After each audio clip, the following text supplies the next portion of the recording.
if we look at the conflict in Mindanao, I've been reading a few articles, and there's a few layers that a lot of people will see when they look at this conflict. There's the religious aspect, there's the nation-state aspect, there's also the ethnic aspect to it. So I would like to get the views of Marjani here, because you study at IIUM, and then you're there in the institute that looks at Islam and civilization.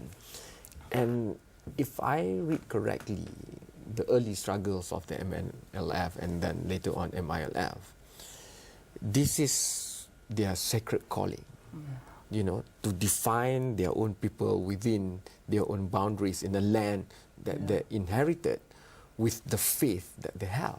So they had no choice but to go for a struggle and a revolution to protect what they have, not just to go out and get other things, but just to contain and get what they have been inheriting all this time. So how do you see it, this finally, the possibility of all this coming to a very peaceful end? Well, it's true that, you know, those people, although there are some incidences that happen, for example, as he discussed the Jabida massacre, the Corregidor massacre, and in the Ilaga-related massacre, that hundreds of Moros have been killed, massacred. The bottom line is those Bangsamoro people want to have, so to say, Islamic state where they can live their life according to Islam. So that's the bottom line. Though any organizations that subscribe to this kind of principle, we can see that it becomes the bigger and stronger organizations in Mindanao. As I am doing my actually I'm doing my thesis about this, and I really did an interview both from those civilians and those involved in the revolution and the liberation movement, and then I found out that all those people believe that, you know, the main point of fighting is to have Islamic way of life. Of course, to getting back the land, to safeguard what they believe is their own is also a part of it. But the bottom line is, you know, to practice Islam in all its forms. So that's the findings that I've got when I do my interview.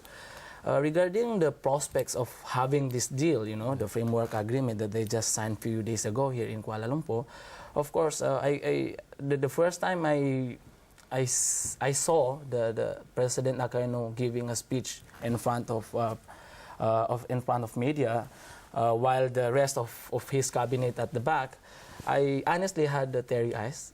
I was so emotional, merely thinking that, you know, what we have been fighting for, our forefathers have been fighting for, have been achieved.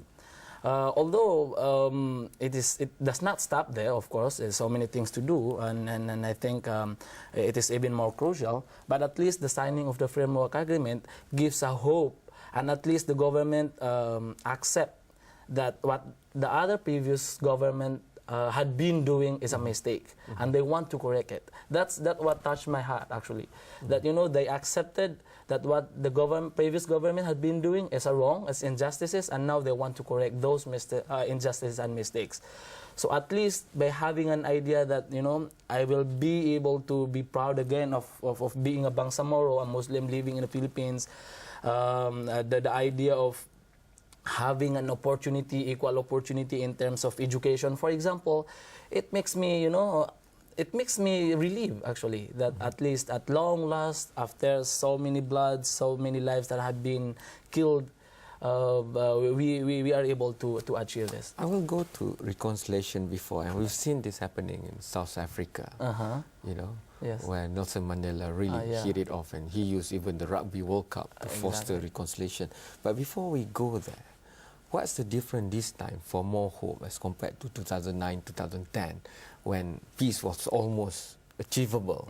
But suddenly, you know, people in Manila, you've got the church, and you've got the local leaders in Mindanao that might not have agreed to, you know, the issue of trust also there, whether Malaysia was an honest broker. So what made you think that this time around, all these obstacles can be surpassed? Well, there are so many factors that lead us to think that this kind of agreement is achievable and implementable. First is, of course, the political will. The current president of the Philippines today is enjoying a majority support among the people, both Muslims and Christians. So if he is really willing to solve the problem, then we don't see any problem with those people, because he has this political will.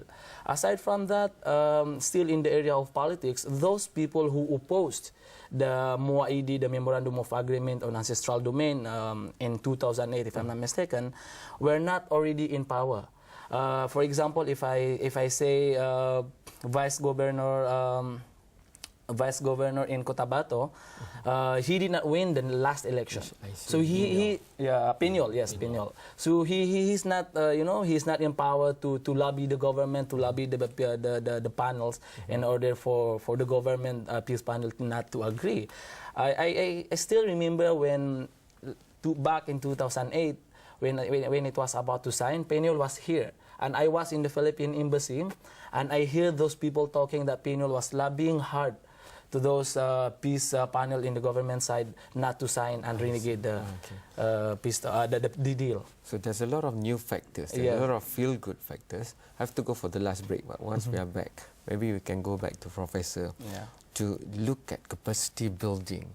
This is a lesson learned, and Malaysia has positioned itself with the moderate movement, and this is one of the things that we want to see Malaysia play a bigger role of being able to mediate at least regional crises and play the role of the peacemaker. So, but the lessons learned, the capacity that we need to build to achieve all this, that we'll discuss after this short break.